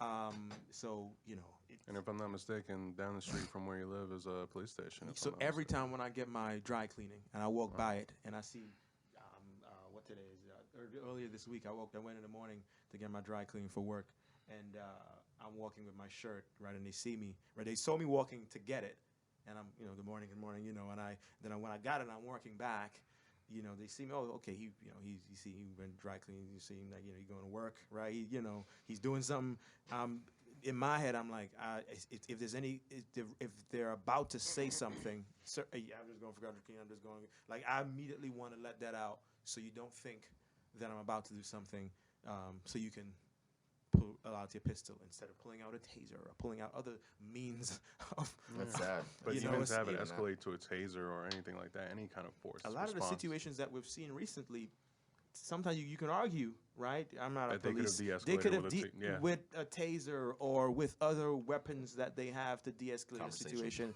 conversation, Right. instead of using a lethal weapon as a firearm, right? You can argue that based on the videos that Absolutely. you've been seeing. So, like, if I remember correctly, there was a behavioral therapist not too long ago, a couple weeks ago, who had his hands up. He was on the floor. He was asking them not to shoot him, and he was trying to counsel An autistic Yep. patient, a and he young was like, autistic yeah, patient yeah, who I was remember playing that. with a toy fire truck, and he was saying, I'm not armed. I'm trying to get him to calm down and return with me to this institution. I saw that, watch that. Please don't shoot. I'm trying to get him to calm down. I need you guys to, like, back away. This is a problem. The guy shot him anyway. And then he proceeded to ask him right after, why What? did you shoot me? The guy said, I don't know. I don't know. Reactionary, right? But you know what's interesting?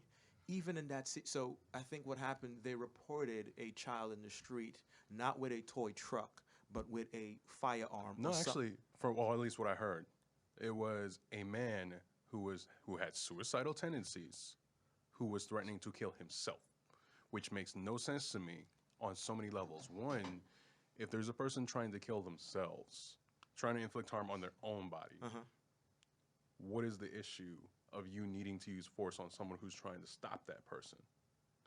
Then subsequently, I think the follow-up to the I don't know statement afterwards, it was like a day later, the police chief had interviewed the person who took the shot. He had said, oh, we actually missed, and we were trying to hit the autistic guy, Right. Yeah.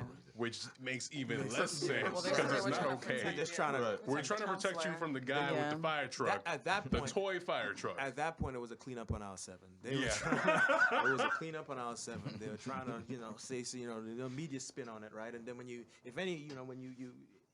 given this age, there's a ton of information, a ton of BS is out there too. You have to have your head on to be like, you know what? this doesn't make sense. What you're saying doesn't make sense. I'm seeing it, I'm reading it, I'm analyzing it for myself.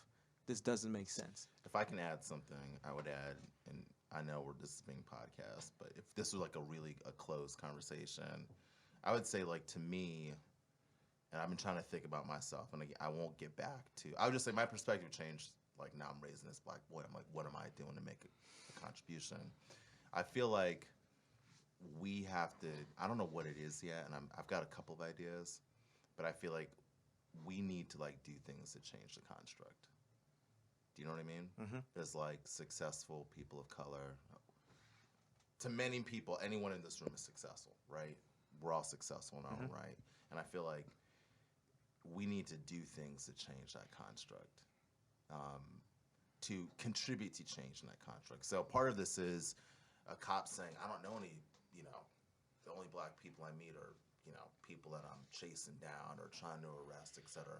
I never knew anybody like Simba. So, you're like a unicorn. You know what I mean? Yes, that's I how. don't know, Yes, that's how to look at it. people come Yes. from Trinidad here, like you Yeah. went to what? Yeah, yeah. You're corporate. And I feel agree like there's and gotta disagree be, with that because, like, that comes back to politics of respectability. well, I'm not saying it should be our burden, but it is our burden. And I feel like I'm not saying the respectability is, like, it hurt me to hear your story. Like, you gotta, like, say, hey, I got the dry cleaning. Yeah, I've been that guy too. I'm there. I do that too. You know what I mean? And I have a friend that was, I don't know if a friend told me this, or a friend of a friend that would drive with a car seat in the back of his car. Wow. So that when he got pulled over, the cops would see that he was like a dad. That, yeah. Do you know what I mean? It's a true thing that happened. So it hurts me to hear that, but I also feel like every community has to bear their their cross, right? Every generation. I feel part of, like, man, if some cops, like, they're obviously racist cops, are some, but some of the cops are just like, I just want to get home to my wife, and even though I'm like, you signed up for a dangerous job, it's not, whatever. Yeah. That's a whole other story. Yeah. I feel like if some of them had more experience interacting and meeting The people young in that men community. of color, the people in their community, Yeah. the cop, there should be like Black Lives Matter saying, like, one of their tenets is we want community policing by cops in our Yeah. communities. One of their Yeah. tenets I think on they the do mention that. platform. It I think is they do. absolutely Yeah, on their Steve platform. McKesson and, like, And those then- guys. Right. They do On mention their that. new Yeah, they platform, but I mentioned still that. feel They like- also mentioned more training and Right. more pay because of that training. Right. The idea is that you're going into these high tension situations and that you're under a lot of stress and constantly going to be put in these life or death situations.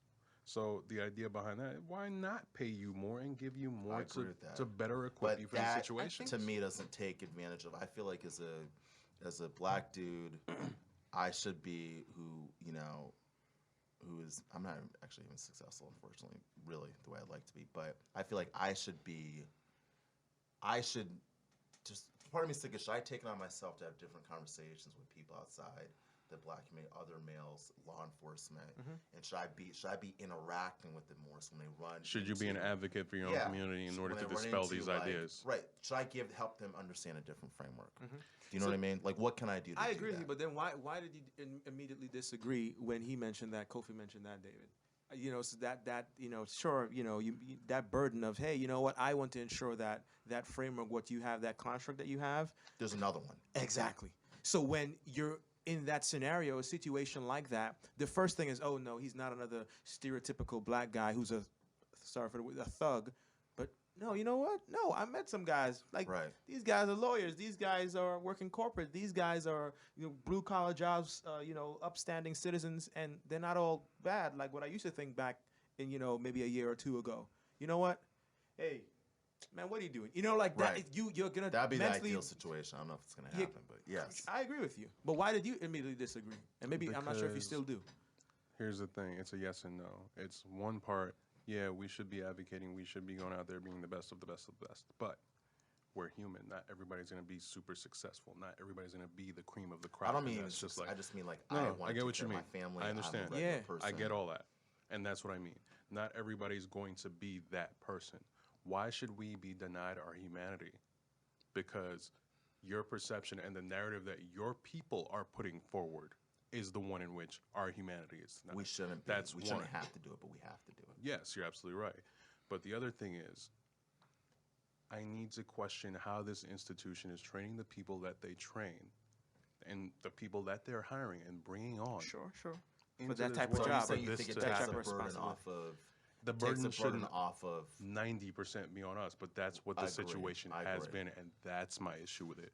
So it's not that I don't agree with you. It's just that I believe there's other things we need to also look at that are other components of this.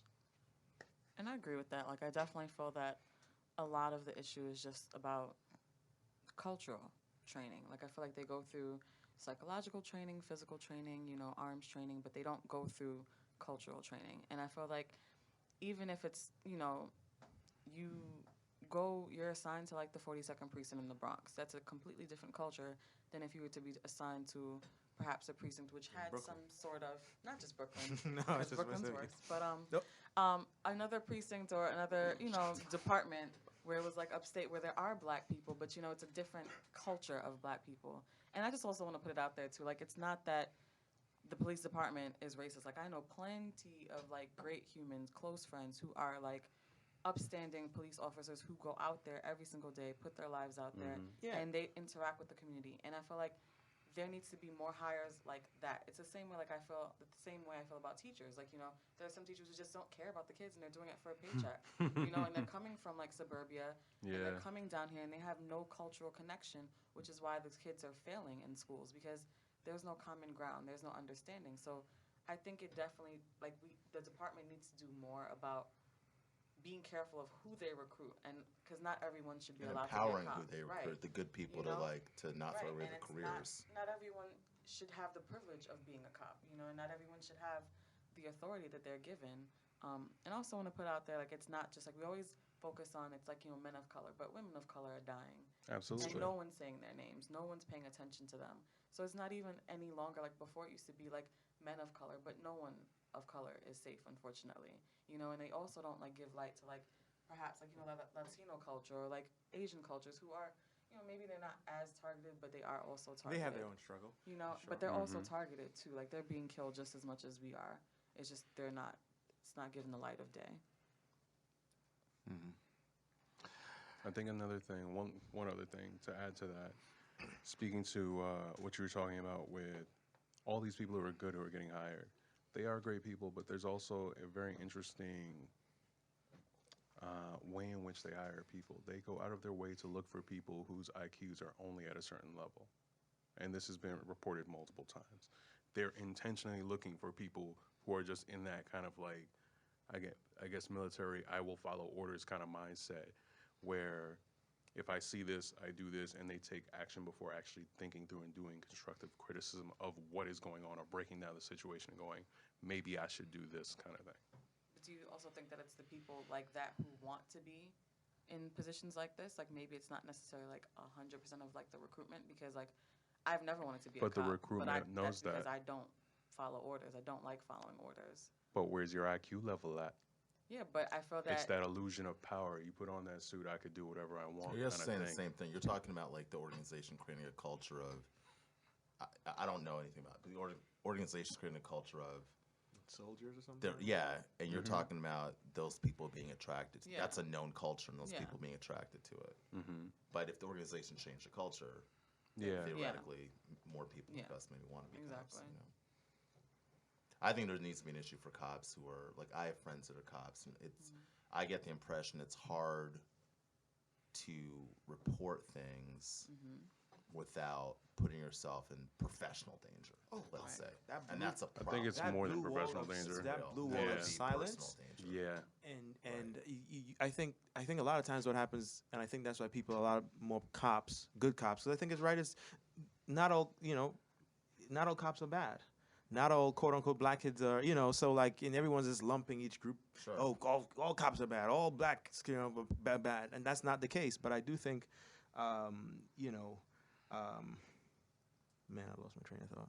Sorry, It's all guys. Well, say that what you were saying again. It'll come up again. The culture. You're talking No, about the the blue wall of silence. the Bob. That's what Thank I'm you. saying. Blue wall of silence. Thank you. So, I do think, right, and there was a story about that, right? I think maybe a Times article where these bunch of cops came forward and they kind of knew, hey, we're going to report on this. We're going to let you guys know this is corrupt. There's a system or organization and a culture over here that's not good, that's not bettering our society or communities. But they knew going forward that, hey, well, you know the consequences of what you're doing, right? You're going to personally, professionally, they blackball you. You're blacklisted, so to speak. That's why I think a lot of people don't speak out, right? I think, and you look at it. You look at the pros and cons? If I speak out, then this is likely to happen to me. Well, self-preservation kicks in. I got a wife. I got kids. I have bills to pay. I want my son or my daughter to, you know what? Maybe I shouldn't bring this up. Maybe I shouldn't blow that whistle. What good does it do me to do the right thing, simply put? Because you have all these places where there's so much corruption and everything is about money, especially policing as well. Because policing is about profit. Because of all those take-aids and things like that, much as they don't want to talk about that, it becomes a policing about for-profit situation.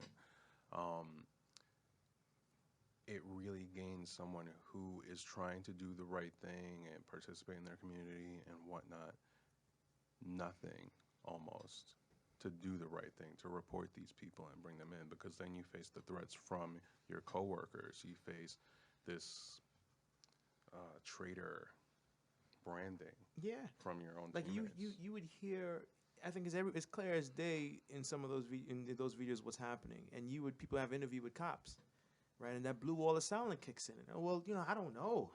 Maybe the victim. No, maybe the guy was doing, and everyone's like, in your head you're watching. It's like, really?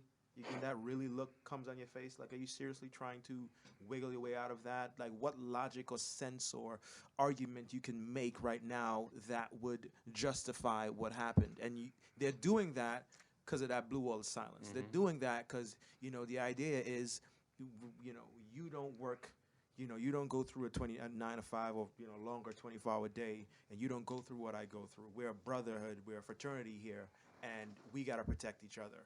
And that idea, I think a lot of times is why people are like, I know it's bad, but, they're not, like, you speak to people who, like one of my family members, like they went, I think it was Afghanistan, or I can't remember where exactly he went, but he was a soldier.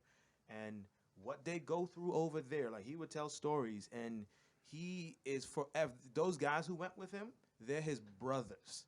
Like, ride or die. What you see in the movies, that really is the truth.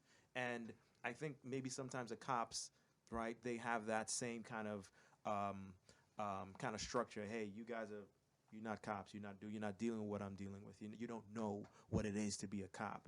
And I'm not gonna sell him out. Like, I know he did something wrong, but I'm, privately, but publicly, no, you know what? We are assessing the situation, right? They're gonna do a media spin, right? They're not gonna come out, and everyone's seeing it. It's clear as day.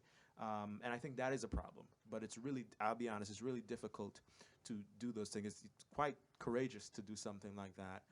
Put yourself on the line, right? That's these activists and some people, the Martin Luther King and those guys to do those things. That's extremely courageous, because when you do those things and you know the consequences, you know what's going to happen, and you self-preservation kicks in, right? Absolutely kicks in, and you still do it anyway, knowing that you're putting your wife or your husband or your daughter or your son's life in jeopardy, their livelihood, what you want for them. You say you have a son, you mentioned him numerous times, Essien. Even you're trying to build a life. You're going with New Rochelle. For you to do something, professionally that could affect your wife or your son, the life that you want for him now, given that what your experience is in America, you may take a step back and be like, I don't know. You know it's the right thing. That's extremely tough. I get so frustrated with.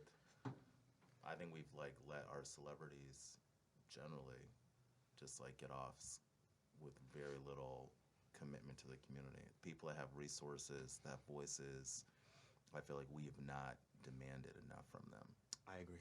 They make money from our community. I mean, we're using him as an example, but Chad Moss, he said he made $20 million from our community off rap. And then he turns around and says, I'm identified with the black community. Well, who do you think gave you your brand and your authenticity to go sell yourself to the majority community? You know what I mean? I feel like we're not demanding enough from the scripts. And I love popular culture. I love hip hop. I love, you know what I'm saying? But I just feel like we're not doing maybe some things are moving in the background, but they're not doing enough. I guess I was so happy Jordan actually said something last week, but then you thought well, I was happy that it was a change it was a change for him. I was so disappointed for like decades. He didn't say anything. You know, my sister and I spoke about that Jordan thing, right? Where he finally publicly kind of came out, and I think he gave money to he gave $1 million each or something to the museum. No, the museum was just the museum now. was different, but he gave 2 donations to the Children's Defense Fund. Yeah, and it's like another group. I remember both of us looked like, really, like you're worth $1 billion. You're worth $1 billion. You own this team. You've done so much. And don't get me wrong, you can argue that it's not their responsibility. I'm actually going to interject here. I've had this discussion with Rasheem before. I feel like what the media portrays about Jordan is one thing, but what he actually does is another thing. He's actually made quite a few contributions to nonprofits and things like that in the past before, and this is just stuff that's now coming to the surface. That's fair, but his voice. His voice is yes, extremely important. That I agree with. That he has been super quiet with regards to that.